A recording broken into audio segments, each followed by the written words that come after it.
Kejahatan dunia maya atau cybercrime adalah salah satu tindak kejahatan yang mana pelaku bisa dikenakan tindak pidana sesuai UU ITE yang telah ditetapkan. Cybercrime atau kejahatan dunia maya dapat dilakukan dengan berbagai cara dan beragam tujuan. Kejahatan dunia maya ini umumnya dilakukan oleh pihak-pihak yang mengerti dan menguasai bidang teknologi informasi. Kejahatan dunia maya ini mulai muncul pada tahun 1988, yang pada masa itu disebut dengan sebutan cyber attack. Pelaku cybercrime pada saat itu menciptakan worm atau virus untuk melakukan cracking agar dapat mengakses komputer tanpa izin, dan mengakibatkan sekitar 10 perusahaan komputer di dunia yang terkoneksi ke internet mengalami mati total. Contoh cybercrime pada masa kini juga sering dilakukan untuk memberikan gangguan pada sistem security, misalnya pembobolan ATM, pembobolan data suatu perusahaan, pengkloningan akun media sosial, sampai penyebaran berita bohong atau hoaks.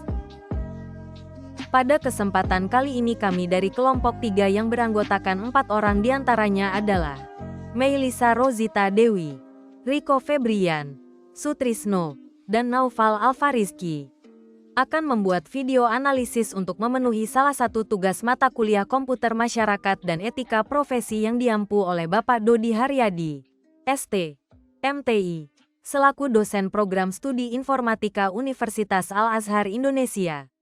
Adapun materi analisis kali ini akan membahas terkait isu etika dan hukum dalam aktivitas cracking dan gangguan security. Masuk ke bagian pertama yaitu definisi dari cracking, yakni aktivitas ilegal yang dilakukan untuk mendapatkan akses ke sistem komputer tanpa izin. Biasanya, cracker melanggar keamanan untuk mencuri data, merusak sistem, atau mengeksploitasi kelemahan yang ada di jaringan atau perangkat lunak. Aktivitas ini memiliki tujuan merugikan, seperti keuntungan finansial pribadi atau sabotase sistem. Terdapat perbedaan antara tindakan cracking dan hacking. Hacking biasanya dilakukan untuk tujuan baik, misalnya menguji keamanan sistem, sedangkan cracking selalu berkaitan dengan tindakan kriminal. Cracker bertindak tanpa izin dan seringkali menyebabkan kerusakan pada sistem. Selanjutnya, aspek etika dalam cracking. Terdapat 4 aspek yang dijelaskan oleh William Chuck Easton pada bukunya yang berjudul Computer Security Fundamentals, yakni aspek pelanggaran privasi, aspek kepercayaan, aspek etika profesional, dan aspek ketertiban sosial. Keempat aspek tersebut menjadi hal penting yang menjadi pandangan buruk terhadap tindakan cracking. Bagian ketiga terkait hukum yang mengatur tindakan cracking. Pelanggaran dalam ruang digital termasuk cracking telah menjadi sorotan bagi pemerintah di masa kini. Regulasi terkait tindakan cracking telah ditetapkan bukan hanya di Indonesia, melainkan di negara lain seperti Amerika Serikat dan Eropa. Hal tersebut dilakukan untuk memberikan konsekuensi hukum yang serius bagi tindakan yang akan merugikan banyak unsur di dunia digital.